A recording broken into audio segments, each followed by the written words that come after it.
खनन माफिया ने ट्रैक्टर से कुचलकर कोतवाली थाने के हेड कांस्टेबल खुशीराम बैरवा की हत्या कर दी।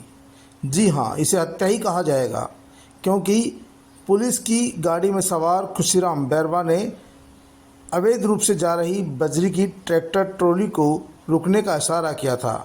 ट्रैक्टर चालक ने ट्रॉली रोकने की बजाय स्पीड बढ़ा दी और सिपाही खुशीराम बैरवा को कुचल दिया, जिससे उसकी जयपुर के सवाई मानसिंह अस्पताल में मौत हो गई। हादसे के बारे में 112 नंबर के चालक जीतराम जाट ने बताया कि हेड कांस्टेबल खुशीराम के साथ गश्त पर थे।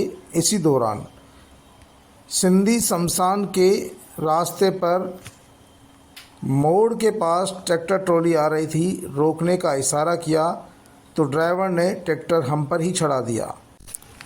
ट्रैक्टर खुशीराम बैरवा की कमर पर से निकल गया, जिससे वो गंभीर रूप से घायल हो गया।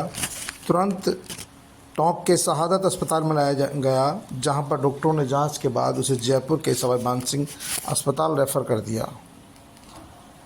जयपुर के सवाई मानसिंह अस्पताल में इलाज के दौरान हेड कांस्टेबल खुशीराम बैरवा की मौत हो गई। कांस्टेबल के परिजनों ने अब 1 करोड़ रुपए की आर्थिक सहायता, बजरी माफिया पर कड़ी कार्रवाई और खुशीराम को शहीद का दर्जा देने की मांग की है। परिजन टोंक कलेक्ट्रेट पर प्रदर्शन किया। मृतक खुशीराम के परिजनों ने भी इसमें शामिल हुए।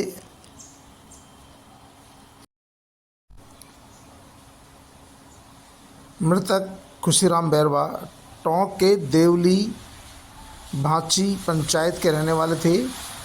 इधर परिजनों का कहना है कि जब तक मांगे पूरी नहीं हो जाती है, वे शव नहीं लेंगे।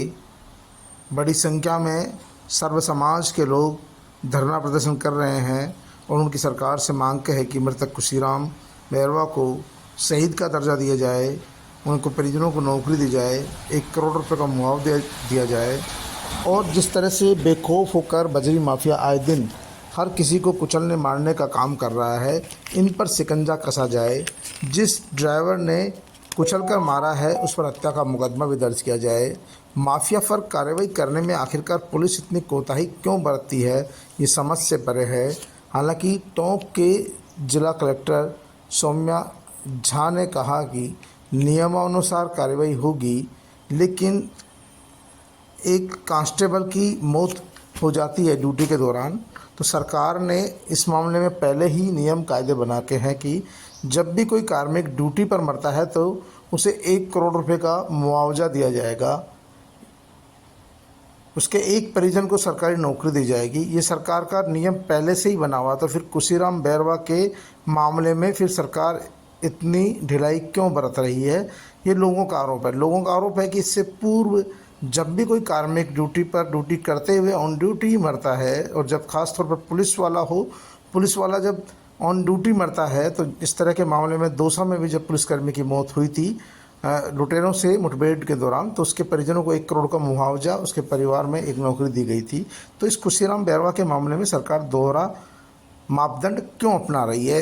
यही कारण है कि यहाँ बड़ी संख्या में लोग धरना प्रदर्शन कर रहे हैं और सरकार से मांग कर रहे हैं कि इस मामले को गंभीरता से ले।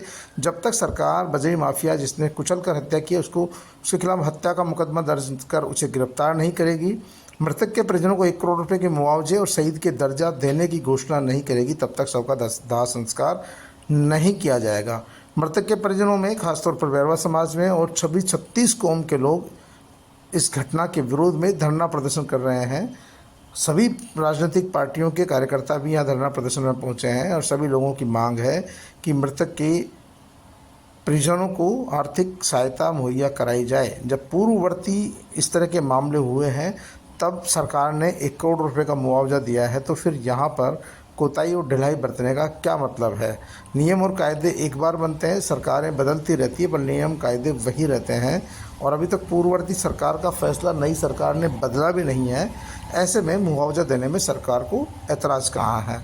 वहीं जिस बजरी माफिया के चलते एक 35 साल का नौजवान जो हेड कांस्टेबल था वो मौत के मुंह में चला गया, इन बजरी माफियाओं के खिलाफ क्यों नहीं कार्रवाई होती है?